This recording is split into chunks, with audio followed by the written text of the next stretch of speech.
Hey guys, this is test 64, game 2. This is the Ambassadorships game. It is a selection game, also known as in-out. We know this because they're telling us that out of the 5 different people, J, K, L, and N, O, we're going to pick 3 of them to be in and 2 of them to be out. In addition to this, we also have to assign each of the selected ambassadors to a particular country, V, Y, or Z. So this game involves both in and out and also matching or assigning the selected people to the countries. Now I've laid out a bunch of stuff here. I'm going to explain all of it. Basically, we've got, either K or N is in but not both. So if K is in, then N is out. If N is in, then K is out. Additionally, when one of them is out, we know the other one must be in as a result. That's why I put double arrows here. Additionally, because we know that at least one of the two must be out, I put K/N in the out column. And because we know that we cannot have both of them out because exactly one is in, I know that the other out variable will be one of J, L, or O, which are simply the remaining people here. So we know that one of N/K is in, as well as 2 of J, L, and O. They tell us that if J is in, then K is in. So additionally, because we have K here and K there, we can link these rules together, telling us that if we have J, then we will have to have K. And on the contrapositive of that, if we don't have K, then we know that we will not have J.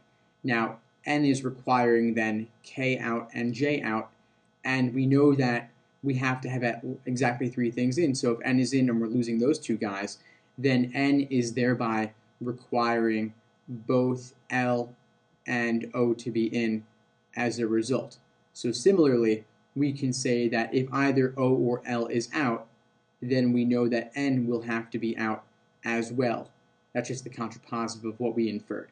So 2 different big chains here regarding selection. Again, if J is in, K is in, and N is out. Also, if L is out, then N is out, and if O is out, then N is out. Additionally, if N is in, then both O and L will be in, K will be out, and J will be out. So next, we've got if O is at V, then K is not at Y. Contrapositive, if K is at Y, then O is not at V. Additionally, if L goes, then it must be going to Z. So I've put down that L can never be on V or on Y. Either L is out or L is on the Z space. And this is a very bare bones initial setup for the game. Now, of course, we've made quite a few inferences here, but there actually still is a lot more that we can do. We know that at least exactly one of N or K will be out, so I would recommend making 2 different main diagrams. One where N is out, and then K would be in. Another where K is out, and then N would be in. And these 2 diagrams will help us a great deal over the course of the game. So here they are. We've got either K out or N out. Now when K is out, J has to be out because J in requires K in. So therefore, contrapositive, K out requires J out, meaning that everyone else must be in N, O, and L. We know that when L is in, it must be on Z, so I put L on Z, and then O and N are essentially interchangeable on V and Y. In the bottom diagram, N out, of course, requires K in, but we can't really infer anything else regarding the other guys. We don't even know which 2 out of J, L, and O will be in as a result. It's pretty open-ended. So anyway, these are the 2 different main diagrams that we will make use of over the course of the game. Now, question number 7 is a typical orientation question. We can just take one rule at a time and apply it to all 5 choices looking for violations. So we can start by saying, if we have L, then L has to be on Z. That's a pretty easy thing to look for. And if you scan through the choices, you'll find that choice C has L on V, which is unacceptable. So for that reason, C can be eliminated. Next, we could look for having, K in requiring N out, and the contrapositive of that, meaning, N out and in requiring K out. And then, of course, we have to have exactly one of the 2. So choice D has both N and K, which is unacceptable, so D can be eliminated. Next, we could look for the rule that OV requires not KY. Scanning through the choices, we find that E violates this, having OV yet also having KY. That's unacceptable, so now we're down to A and B. Finally, we can look for the simple rule that J requires K. Scanning through the choices, we see that A has J yet does not have K. Unacceptable, so by elimination, B is our answer for number 7. Next, number 8, who could be the pair of people who are both out? We know the answer has to be either JK or NJ and LNO. So scanning through the choices, we can look for KJ or JK because they're presenting them alphabetically here. JK is not a choice, so let's look at the bottom one now. Do we have JN? Yes, we do. Choice A is JN, therefore A is our answer to number 8. I will look at the rest though. JO, of course, we don't see that in either one. We don't have KL in either one. We don't have KN in either one. Of course, that's impossible because we can never lack both K, and we've always got to have at least one of the two. And then finally, choice E, LO, we don't have that either at all, so E is gone, leaving A as our answer for number 8 if you didn't get it before. Next, number 9, if O was going to Venezuela, so I'm going to put on the top diagram, we're going to have O on V, leaving N on Y. In the bottom diagram, of course, O is going to be on V, which means O is not going to be out. Either J or L will be out. And since OV prevents KY from happening, because they conflict, I'm going to put a little not K next to Y right here. And since we know K has to be in, K is going to go on Z, and that would leave one of J or L on Y. Of course, L can never be on Y, so we're going to have J on Y, and then L is going to be out. So these are the two diagrams that we're going to make use of here. Scanning through the choices, JL, of course, is not a choice. It's not something that we see in either diagram, so for that reason, A is gone. Do we see JN? Never happens in either one, so B is gone. Do we see KL? No, that's not in either one. Either K is out or L is out, so C is gone. Do we see KN? Of course not. We always lack at least one of the two. We always lack exactly one of the two. So choice E by elimination, LN. Of course, we see that right here on the top diagram. Next, number 10, if K was going to Yemen. Never happening in the top possibility where K is out, of course. On the bottom diagram, K will go right on Yemen, and of course KY prevents OV from occurring. So we know that O is not going to go on the top level, so neither O nor L will end up going there. So we want to think about, well, who could? Neither O nor L can go on Venezuela. K's already been assigned, N's already out. What does that leave? That leaves J, which has to go here, meaning J is not going out. Either L or O will go out, and the other one of those two will have to go in as a result, O/L. So we've actually been able to determine quite a lot simply from learning that K is on Yemen. So now they ask us, what must be true? Must J be on V? Yes, of course, we know that for certain. So A is our answer to number 10. I will look at the rest, though. L on Z, of course, could happen, but L could also be out and O would be on Z. So for that reason, B is eliminated. Looking at C, O on Z, of course, O could be out and L could be on Z, so C is eliminated because there's ambiguity there. Must we have J out? No, of course, J actually has to be in on Venezuela, so D is gone. And then E, O is out, and of course, O could be in and L could be out, so E is eliminated as well. Next, number 11, what cannot be true? So we can use previous work, we can use our two main diagrams here, any of that might be useful. So 4 of these choices could be true, 1 of them cannot be true.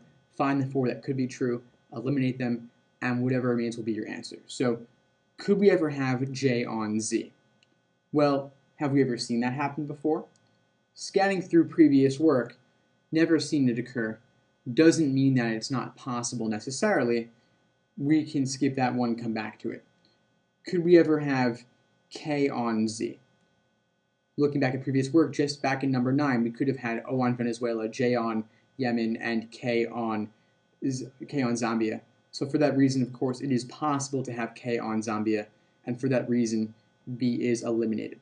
Next, looking at C, N on Zambia. Have we ever had that before? Scanning through previous scenarios, we never have, but if you look at these two diagrams right here, you see that N is either on V or Y on the top diagram, but not on Z in the top. And then on the bottom diagram, N is out. So either N is out or it's on one of V or Y. N is never on Z in either of these two possibilities, which of course are the only two possibilities for the game. So for that reason, C is our answer to number 11. I will look at the rest though. Could we ever have L out? Yeah, of course, in the bottom diagram we could. We actually saw that back in number 9, where, like I was just talking about, we could have had O on V, J on Y, K on Z, and then had N and L out as a result. So of course L could be out, D is gone. Then looking at E, could we ever have O out? Yes, of course we could. Back in question 7, choice B, we could have had O and N out, so of course we know that it's possible to do so, so E is gone, leaving C is our answer for number 11.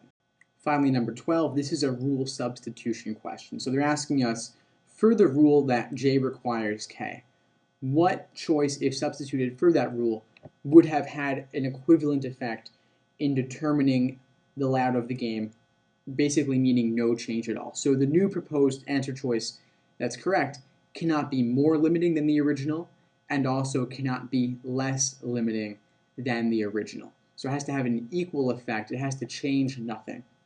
So as we run through the choices, let's ask ourselves what would have an equivalent effect.